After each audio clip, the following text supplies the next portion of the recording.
Hello नमस्कार दोस्तों, मैं डॉक्टर मनीष आपके अपने यूट्यूब परिवार में राजस्थान के सभी संविदा कर्मचारियों का मोस्ट वेलकम करता हूं। साथियों, आज हम बात करेंगे हमारे राजस्थान में जितने भी विभागों से संविदा कर्मचारी नियुक्ति आदेश का इंतजार कर रहे हैं उनके बारे में। बहुत से संविदा कर्मी हैं वो अपनी वैकेंसियों को लेकर परेशान है, अपनी नियुक्ति को लेकर परेशान है, अपने वेतन को लेकर परेशान है, अलग अलग मांगों के बारे में वो आज हम चर्चा करेंगे। साथ ही साथ कब तक आपके नियुक्ति आदेश आएंगे। बहुत से विद्यार्थी महात्मा गांधी सेवा प्रेरक वाले भी है, नरेगा वाले भी है और जनता दल योजना वाले भी है। उनका क्या होगा, उन्हें नियुक्तिकरण में शामिल किया गया है या फिर नहीं, उनका भी नियुक्ति जो आदेश है वो कब तक आएगा, उनके बारे में भी आज हम इस वीडियो में बात करने वाले हैं। तो राजस्थान के जितने भी संविदा कर्मी है वो वीडियो को लास्ट तक देखना ताकि आपको सारी जानकारी है वो मिल सके। और साथ ही साथ शिक्षा विभाग से जुड़ी एक बहुत ही महत्वपूर्ण अपडेट है वो निकल कर आई है। सभी को पता है, शिक्षा विभाग वाले जितने भी संविदा कर्मचारी जिनका कार्यकाल 9 वर्ष से अधिक था उनसे वो डाटा मांगा गया था, वो प्रक्रिया है वो पूरी हो चुकी है। अब वो विद्यार्थी बोल रहे हैं कि सर हमारा नियुक्ति आदेश कब तक जारी होगा।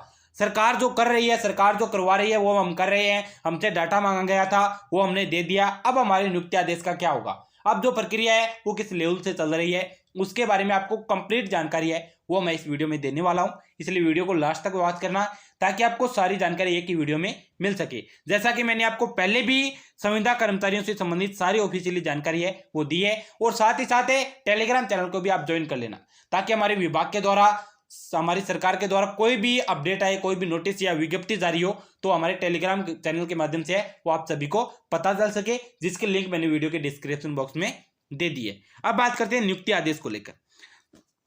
सभी को पता है नियुक्ति आदेश स्क्रीनिंग का काम है, स्क्रीनिंग का काम है वो चल रहा है, सभी विद्यार्थियों को पता है, बार बार बताने की जरूरत नहीं है। इससे पहले वीडियो में भी मैंने बताया था कि स्क्रीनिंग का काम है वो 50 से 60%, कितने 50 से 60% स्क्रीनिंग का कार्य है वो कंप्लीट हो चुका है। अब अपनी आचार संहिता के बाद ये जो काम लगभग आपका है वो 50 से 50% काम है वो आपकी 8 अक्टूबर, कितने 8 अक्टूबर से पहले है वो कंप्लीट हो चुका था। लेकिन जैसे ही आचार संहिता लगी राजस्थान में, हमारे ये काम है वो बहुत ही कम गति से होने लगा, इसकी गति है वो कम हो चुकी। जो हमारे इससे संविदा कर्मचारियों के लिए जो कार्यकारिणी लगी थी वो लगातार ये काम है वो कर रही है और सरकार भी उन पर दबाव बना रही है कि ज़्यादा से ज़्यादा संविदा कर्मियों के नियुक्ति आदेश है वो जल्द से जल्द जारी किया जाए। और आप सभी को पता है जो विज्ञप्ति जारी हुई थी उसमें स्पष्ट लिखा था कि स्क्रीनिंग का काम कंप्लीट होने से पहले है वो नियुक्ति आदेश जारी नहीं होंगे, नियुक्ति नहीं मिलेगी। तो स्क्रीनिंग का काम चल रहा है, जैसे स्क्रीनिंग का काम कंप्लीट होता है आपके नियुक्ति आदेश है वो आ जाएंगे। बहुत से विद्यार्थी लगातार है वो डाउट बना रहे हैं, लगातार परेशान है कि सर हमने जो 5 साल 8-10 सालों से इंतजार किया था, 10-10 15-15 सालों से इंतजार किया था नियुक्ति आदेश का, हमें नियुक्ति कब तक मिले इसका। वो फाइनली हमें सरकार ने मंजूरी भी दे दी, नियुक्ति मिलेगी, लेकिन अभी तक नियुक्ति आदेश नहीं आया। आपका नियुक्ति आदेश है वो आ जाएगा। जो आपका प्रस्ताव पारित हुआ था, हमारी फाइलें अनुमोदित हुई थी, वो उच्च स्तरीय अधिकारियों से हुई थी, माननीय मुख्यमंत्री जी ने की थी, राज्यपाल जी के पास होकर वो आई है। अब हमारा नियुक्ति आदेश नहीं अटकेगा, ना ही आपकी नियुक्तिकरण की प्रक्रिया है वो अटकने वाली, ये स्पष्ट तय हो चुका है। 100% आपके चांस है वो नियुक्ति मिलेगी। यह तो कंप्लीट है, लेकिन नियुक्ति आदेश है वो भी आपके जल्दी जारी होंगे।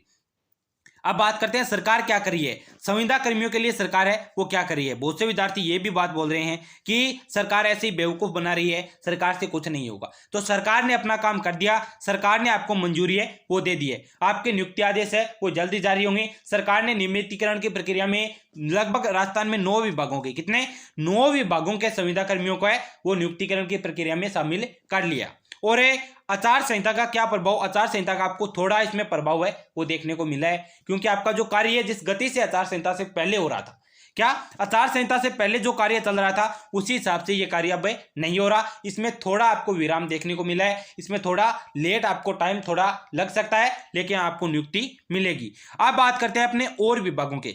महात्मा गांधी सेवा प्रेरक वालों के लिए बहुत ही अच्छी अपडेट है वो आने वाली है। आने वाले 24 से 48 घंटों में आपके लिए जो हाई कोर्ट का टाइम है वो आ चुका है। मैंने आपको पहले भी बोला था कि हमारे जो शांति एवं अहिंसा विभाग ने जो टाइम मांगा गया था, शांति एवं अहिंसा विभाग ने हाईकोर्ट से जो टाइम मांगा गया था और वो टाइम अब पूरा होने वाला है। शांति एवं अहिंसा विभाग है वो हाईकोर्ट को इस वैकेंसी से हमारी जो महात्मा गांधी सेवा प्रेरक की 50,000, कितने 50,000 पदों पर राजस्थान सरकार के द्वारा वैकेंसी निकाली गई थी उस वैकेंसी को विद्यार्थियों को अब है वो ज्वाइनिंग जल्दी मिलने वाली है। उससे संबंधित जल्दी अपडेट है वो आपको देखने को मिलेगी और हमारे इस यूट्यूब चैनल पर है वो बिल्कुल सही और ऑफिशियल अपडेट है वो आपको सबसे पहले दे दी जाएगी। इसलिए सभी साथी चैनल को सब्सक्राइब कर लेना ताकि आपको जैसे ही कोई अपडेट आए उसके बारे में सबसे पहले जानकारी मिल सके, क्योंकि हाईकोर्ट ने 18 से 19 अक्टूबर तक का समय वो दिया था और आज 16 अक्टूबर हो चुकी है। आप सभी को पता है 16 अक्टूबर हो चुकी है।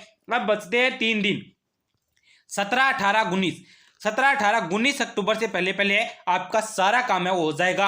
आपकी वैकेंसी के ऊपर जो स्टे लगाया हाईकोर्ट के द्वारा, जो स्टे लगी हुई है वो स्टे भी हट जाएगा और आपकी वैकेंसी का काम है, आपकी ज्वाइनिंग से संबंधित जो प्रक्रिया है वो शुरू हो जाएगी। आपकी वैकेंसी पर आचार संहिता का कोई असर नहीं पड़ेगा। मैंने आपको पहले भी बोला था और अभी भी बोल रहा हूं, क्योंकि पेंडिंग वैकेंसी है वो आचार संहिता में करवाई जा सकती है, लेकिन कोई न्यू वैकेंसी की घोषणा है वो आचार संहिता में नहीं होती। ये सभी को पता है, मैं बार बार बोलता हूं, क्योंकि अलग अलग विद्यार्थी ऐसे ही कमेंट करते हैं कि अब आचार संहिता लग गई, हमारे इस वैकेंसी से संबंधित है, किसी भी प्रकार का कोई काम नहीं होगा। लेकिन जो पेंडिंग वैकेंसी है उनका काम जारी है और जो वैकेंसियों की नई घोषणा होनी थी नहीं हुई, उनकी नहीं होगी। लगभग 2-3 महीने वो उन वैकेंसी की घोषणा राजस्थान में नहीं होगी, नई वैकेंसी की घोषणा है वो नहीं होने वाली। राजस्थान में जैसे नई सरकार बनेगी, आचार संहिता हटेगी, उसके बाद में ही है वो नई वैकेंसियां निकाली जाएगी। अब बात करते हैं आपके बहुत से विद्यार्थी जनता दल योजना वाले हैं, बहुत से विद्यार्थी नरेगा वाले हैं। तो नरेगा वालों के लिए कौन से, नरेगा वाले जितने भी संविदा कर्मी हैं उनको फुल जो अपने उनका कार्य है वो मिल रहा है, फुल समर्थन है वो भी सरकार दे रही है ताकि उन्हें नियुक्ति मिले, उनका नियुक्ति आदेश है, उनका प्रक्रिया है वो कंप्लीट हो। क्योंकि हमारे शमशेर बालू खान जी ने भी उनका जो लगातार उनसे सहयोग मिल रहा है नरेगा वालों को, वो भी एक बहुत ही अच्छी अपडेट है, ताकि आपको इसकी नियुक्तिकरण की प्रक्रिया में वो उसकी जो स्टेप है वो अच्छे से चल सके। आपकी सारी मांगों को है वो सरकार के सामने रखने वाले, आपके प्रतिनिधित्व करने वाले एक प्रकार से आपके पास व्यक्ति है वो ये हमारे शमशेर बालू खान जी है, वो उभर कर आए हैं। उन्होंने नरेगा वालों का है वो बहुत ही बढ़ चढ़ कर है नरेगा वाली प्रक्रियाओं में हिस्सा लिया है, नरेगा वालों को नियमित कराने के लिए वो लगातार प्रयास कर रहे हैं। आगे बात करते हैं अपने जनता दल योजना वालों के। जनता दल योजना वालों का काम है वो चल रहा है लगातार। मैं एक बात है वो हर वीडियो में नहीं बोलता, क्योंकि बहुत से विद्यार्थी बोल रहे हैं कि सर आप लगातार कोई भी अपडेट आती है वो हमें देते रहे। तो मैं आपको कोई भी अपडेट आती है वो इस यूट्यूब चैनल के माध्यम से देता रहता हूँ। साथ ही साथ जनता दल योजना वाले बहुत से विद्यार्थी कमेंट कर रहे हैं, तो आपका कार्यकाल जिनका 9 वर्ष से अधिक है, 9 वर्ष से अधिक है, उन्हें नियमितीकरण की प्रक्रिया में शामिल किया जा सकता है। और जो मैंने आपको पहले भी बोला था हेडपंप वाले हैं, उनका काम का कोई अभी तक है ऑफिशियली अपडेट नहीं आई है। उन्हें संविदा कर्मी के तौर पर नियुक्ति मिलेगी या फिर नहीं, संविदा कर्मी की माना गया है या फिर नहीं, इससे संबंधित अभी भी है वो कोई अपडेट नहीं आई। आपको इस यूट्यूब चैनल पर सही और सटीक जानकारी मिलती है। मिलते हैं ऐसी अगली जानकारी के साथ। कोई भी आगे अपडेट आती है संविदा कर्मियों के पक्ष में या फिर नियुक्ति आदेश को लेकर, तो आपको सबसे पहले हमारे इस यूट्यूब चैनल के माध्यम से वो जानकारी दे दी जाएगी। इसलिए सभी साथी चैनल को सब्सक्राइब कर वीडियो को ज्यादा से ज्यादा संविदा कर्मियों में शेयर कर देना ताकि उन्हें पता चल सके। मिलते हैं ऐसी अगली जानकारी के साथ, अगली अपडेट के साथ। तब तक के लिए जय हिंद, जय भारत।